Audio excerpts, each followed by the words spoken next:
Gaza में ground operation को लेकर आईडीएफ यानी इजराइल डिफेंस फोर्स को जिस बात का डर था अब वो होने जा रहा है। दरअसल गाजा की गलियों में घुस चुकी आईडीएफ के जवानों और टैंकों को हमास के लड़ाके रॉकेट लॉन्चर से लगातार निशाना बनाते चले जा रहे हैं। पिछले 24 घंटे की स्थिति के बारे में हम आपको बताएंगे। पिछले 24 घंटे में हमास ने आईडीएफ की 25 से ज्यादा गाड़ियों को तबाह करने का दावा किया है। और साथ ही साथ दूसरी तरफ नेतन्याहू ने साफ कह दिया है कि हमास के खात्मे के बाद गाजा पर इजराइल का कब्जा हो जाएगा और अनिश्चित काल तक ये कब्जा रहेगा। और तब इजराइल एक नया गाजा बनाएगा जिस पर उसका पूरा कंट्रोल होने जा रहा है।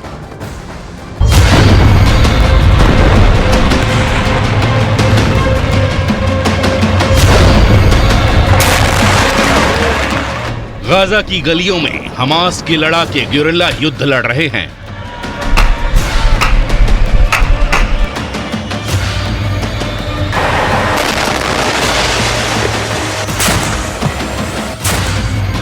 हमास के इलाके में घुसकर उसके लड़ाकों का शिकार कर रही है आईडीएफ।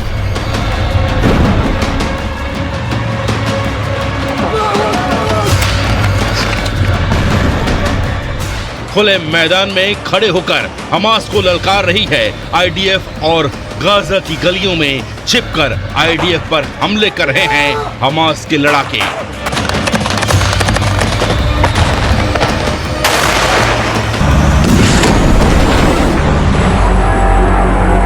गाजा की वीरान हो चुकी गलियों में अब सिर्फ हमास बचा है जिसे खत्म करने पहुंच चुकी है इजराइल डिफेंस फोर्स। उत्तरी गाजा से घुसी सेना अब पूरे गाजा शहर को अपने कब्जे में ले चुकी है।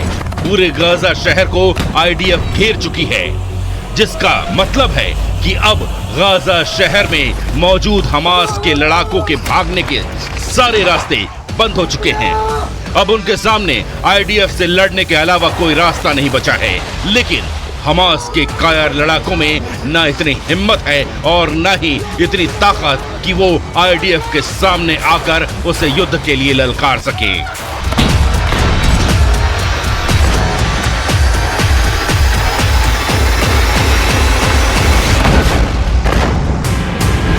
इसीलिए हमास की अल कासम ब्रिगेड की लड़ाके गाजा की गलियों में छिपकर आईडीएफ के जवानों और टैंकों को रॉकेट लॉन्चर से हमले कर रहे हैं।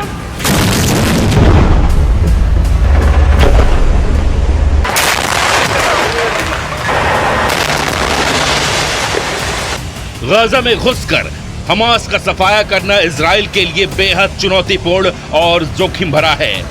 आईडीएफ जानती थी कि गाजा में घुसने पर वो चौतरफा हमास के निशाने पर होंगी, उन पर कहीं से भी हमला हो सकता है। लेकिन यही तो इजराइल की पहचान है। इजराइल ने उस लड़ाई को आजादी की दूसरी लड़ाई का नाम दिया है और कहा है कि ये यहूदियों का वजूद बचाने की जंग है। इसीलिए तमाम खतरों के बावजूद आईडीएफ हजारों जवानों, स्नाइपर्स यूनिट, पैराट्रूपर्स और सैकड़ों टैंकों के साथ गाजा में घुसकर ग्राउंड ऑपरेशन को अंजाम दे रही है।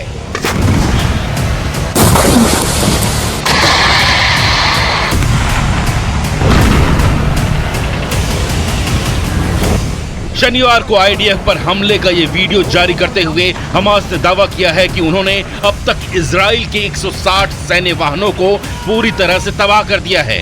इनमें से इजराइल के 25 से ज्यादा सैन्य वाहनों को पिछले 48 घंटों में तबाह करने का दावा किया गया है।